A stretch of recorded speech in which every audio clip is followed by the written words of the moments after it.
ધોરાજીમાં ટેકાના ભાવે મગફળી ખરીદીમાં વિલંબ થયો છે। આજે પણ ટેકાના ભાવે મગફળી ખરીદી શરૂ ન થતા ખેડૂતો રોષે ભરાયા છે। ટેકાના ભાવે મગફળી ખરીદીમાં વિલંબ બાબતે ગુજકો માસોલ અધિકારીનું નિવેદન સામે આવ્યું। ટેકનિકલ ખામીના કારણે મગફળીની ટેકાના ભાવે ખરીદી ન થઈ હોવાનું તેમણે નિવેદન આપ્યું।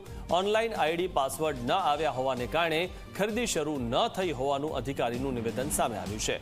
ટેકાના ભાવે મગફળી વેચવા કુલ 10,700 ખેડૂતોએ રજીસ્ટ્રેશન કરાવ્યું છે। આવતીકાલથી ખરીદી પ્રક્રિયા શરૂ થઈ જશે તેવું પણ અધિકારીએ નિવેદન આપ્યું છે।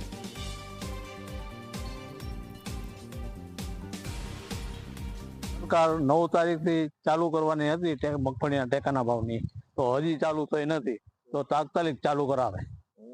ખેડૂતોમાં તો બહુ જ રોષ છે અને સહાયની જલ્દી સહાય આપી દો તમે।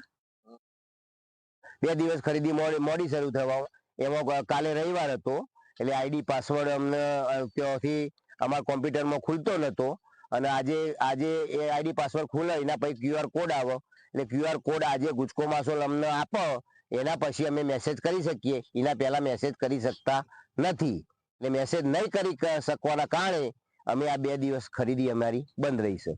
મગફળીમાં 10,700 ખેડૂતોનું રજીસ્ટ્રેશન છે અને સોયાબીનમાં અંદાજે 3500 ખેડૂતોનું રજીસ્ટ્રેશન છે અને અમારું પ્લાનિંગ છે કે રોજે રોજ અમારા ખેડૂતોને બોલાવી અને આ કામગીરી સરકારે જે સમય આપ્યો છે એના પહેલા અમારા ટાઈમસર પૂરી કરી દેવી છે।